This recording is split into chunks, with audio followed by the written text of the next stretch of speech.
tal amigos? Muy buenas noches. Empezamos Diálogo Abierto. Los saluda Ricardo Alba. Acaba de terminar la legislatura ordinaria en este periodo anual de sesiones 2024-2025. Vamos a hablar justamente sobre el trabajo del Congreso de la República, las últimas novedades que hemos conocido y los temas también que han sido aprobados en medio de mucha polémica. Enzo Helguera nos acompaña esta noche, él es analista político. Enzo, bienvenido como siempre. Ricardo, qué gusto saludarte y bueno, me encuentro aquí para hablar de un parlamento que no ha sido ajeno al escrutinio público y sobre todo a los vaivenes de la política que terminan encallando en este poder del Estado. En realidad, para ser bastante también reales, los congresos no tienen aceptación en el mundo, sobre todo en Latinoamérica. Normalmente son impopulares y son más impopulares en América Latina y esto evidentemente hace que muchas veces la democracia, la gobernabilidad se vea torpedeada, ¿no? Y es muy difícil además tener consensos, si no despierta mucha polémica. Ahora, esto digamos no es novedad porque si tomamos en cuenta el panorama legislativo, tenemos prácticamente 13 bancadas políticas, llegaron 9 y se han incrementado en 4, se han dividido y hasta subdividido los grupos legislativos. Sí. Es penoso porque en evidencia muchos parlamentarios llegan y luego dicen que no comulgan con las ideas, con las formas políticas, o se pueden quejar de que cuando iban a postular les habían hablado de determinadas líneas que luego no se siguen en la ejecución de su periodo como parlamentarios. Entonces esto hace que tengan una excusa, un pretexto para tratar de dividirse, pero en el fondo son desavenencias por intereses políticos. Correcto.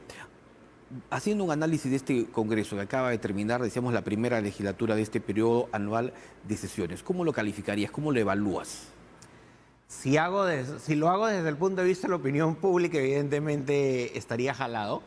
Los índices de aprobación son últimamente o en los últimos meses por debajo de los 10 puntos, entonces esto hace que sea un poco complicado, pero fuera de lo que dice la opinión pública, ya desde el punto de vista de la técnica legislativa, podemos decir que es un parlamento que ha sido muchas veces exprés al sacar sus leyes, sus normativas, porque eran acuerdos, eran componendas entre los diferentes grupos políticos con la finalidad de satisfacer algún tipo de interés que puedan tener.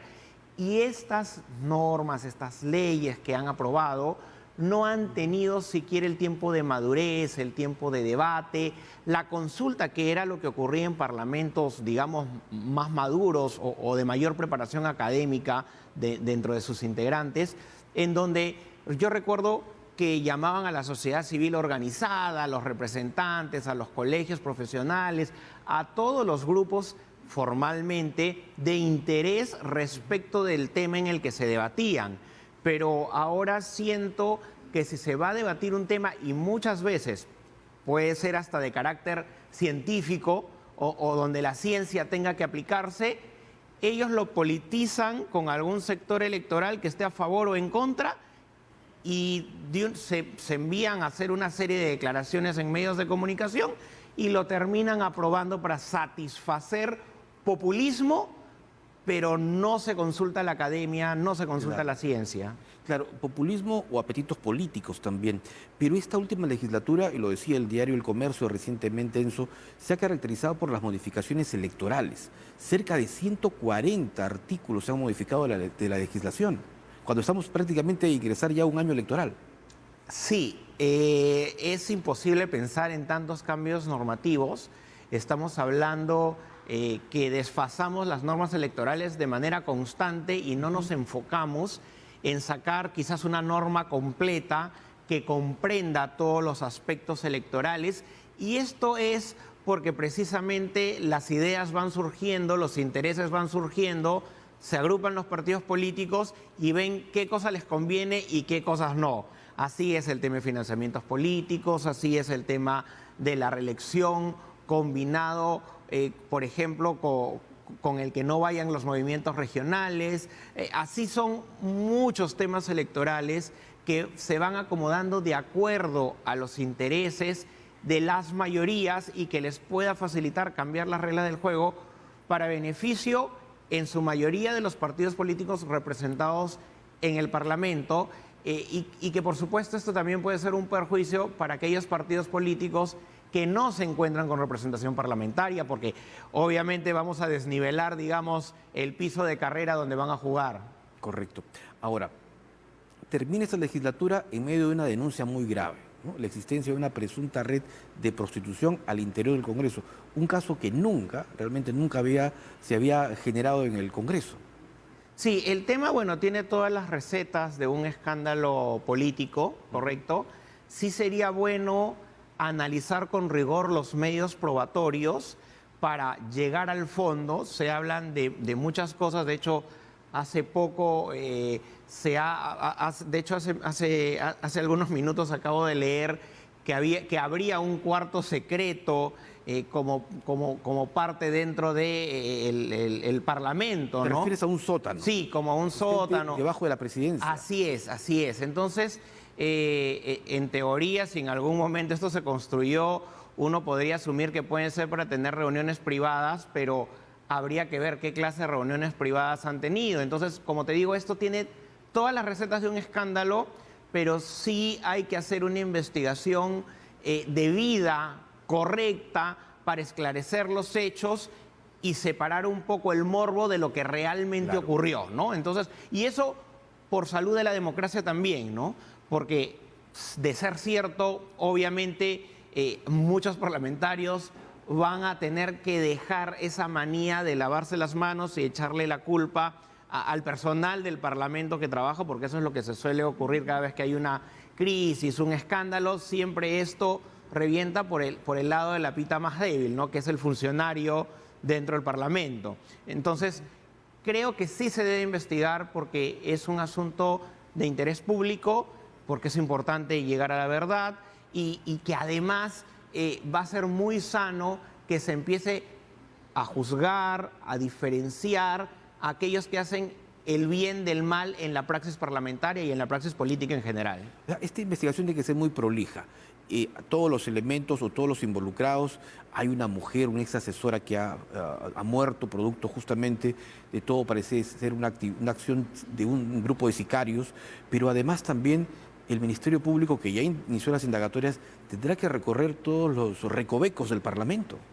Sí, por supuesto, porque al parecer oficialmente el Parlamento hace determinadas cosas o tiene una arquitectura y parece que hay alguna especie de secretismo, ¿no? Que no es oficial, que no está en planos, que no conoce la opinión pública y se supone que es un recinto público, justamente tiene que ser conocido a los ojos de la opinión pública, escrutinado, porque todo lo que se hace allí es con dinero de los contribuyentes y por ende, por el respeto a todos los peruanos, estas cosas deben ser esclarecidas, ¿correcto?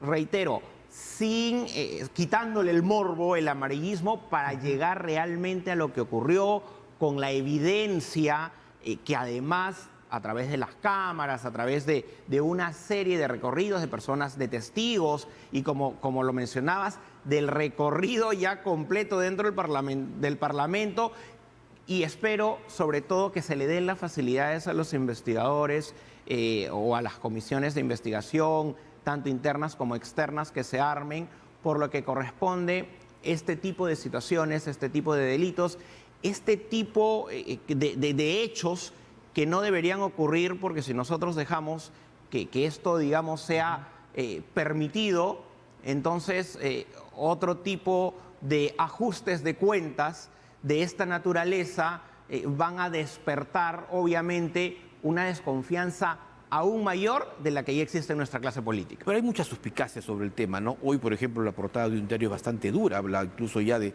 aparentemente pruebas que se tendrían. ¿Qué tendría que hacer el Congreso, Enzo, para poder reivindicarse? ¿O es momento en que hay que hacer un giro total y ponerle algunos candados a quienes postulan al Congreso? Bueno, definitivamente creo que es necesario poner candados más fuertes, porque estamos hablando de que estas personas que son elegidas representan a un determinado grupo de peruanos, pero estas personas que son llamadas padres de la patria, ¿no? Justamente tienen que ser ejemplares en su moral, digamos en su proyección, en su trayectoria, en su hoja de vida, en relación al... Porque de lo contrario, si están inmersos en cuestionamientos, ni siquiera deberían postular por un asunto de decencia política, y eso no ocurre. Sin embargo, hablando de este último tema, el Congreso no logró dar luz verde a un proyecto de ley que establecía, por ejemplo, que no podían postular sentenciados por diversos delitos, asesinato, terrorismo y otros. ¿Cómo se van a poner de acuerdo? Hay una frase de Otorongo no come Otorongo. ¿Cómo se van a poner de acuerdo si evidentemente esto pasa por las manos de muchos parlamentarios que, o en el pasado, es decir, antes de ser parlamentarios, pueden tener algún tipo de condena, pueden tener algún tipo de investigación, de denuncia, etcétera, y muchos de ellos durante su periodo del Parlamento tienen también ese tipo de estados? Entonces, ellos no van a colocar, no van a tener esos candados contra ellos mismos que los vaya a perjudicar en caso puedan ser o condenados o denunciados o investigados. La comparación evidentemente con el pasado es odiosa muchas veces, pero recuerdo que muchas veces un político cuando estaba en medio de un escándalo o cuando caía en desgracia, lo que hacía era dar un paso al costado, y en el Parlamento, digamos, si bien es cierto, no puede eliminarse, digamos, el escaño del Parlamento, sí puede ser investigado, sancionado y separado, ¿correcto?, del escaño que le corresponde. Entonces, este tipo de situaciones que debería ser también ejemplar, este tipo de mecanismos, se ha convertido últimamente en un mecanismo para proteger, para ser parte de, y si nosotros como sociedad, como Perú, permitimos que el Parlamento finalmente siga cubriendo de este tipo de situaciones a los parlamentarios, lejos de que la Comisión de Ética haga ese trabajo, entonces obviamente vamos a estar pudriendo más la imagen del Parlamento. Mi última pregunta, Enzo, está referida a la Comisión de Ética justamente, porque claro, se eliminó la inmunidad parlamentaria, pero sin embargo está justamente esta investigación a través de la subcomisión de acusaciones, el antejuicio político, como se le denomina. Pero la Comisión de Ética, ¿debe seguir funcionando o no? Y hay quienes creen que debería actuarse, pero con exparlamentarios, con gente de afuera, que no tenga relación directa con los legisladores.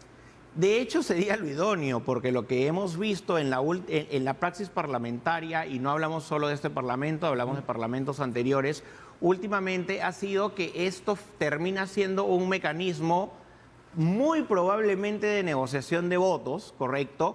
Porque hay un proteccionismo, ¿no? Y obviamente habría que ver cuál es la conducta posterior de estos parlamentarios en cómo se allanan a determinados proyectos normativos que quizás estuvieron en contra, pero hay que escudriñar mucho aquello que hace este tipo de comisión, y yo sí estaría de acuerdo con que esto sea conformado por exparlamentarios, pero ejemplares, ¿no? Parlamentarios que sean duros con este tipo de situaciones y no permisivos, porque esto no es una empresa, esto es un poder del Estado que, repito, se paga con el erario nacional, con los impuestos de todos los peruanos. Perfecto. Muchísimas gracias a Enzo Helguera, quien es analista político, por haber venido esta noche aquí a TV Perú. Un gusto. Muchas gracias y felices fiestas. Igualmente. Bien, momento.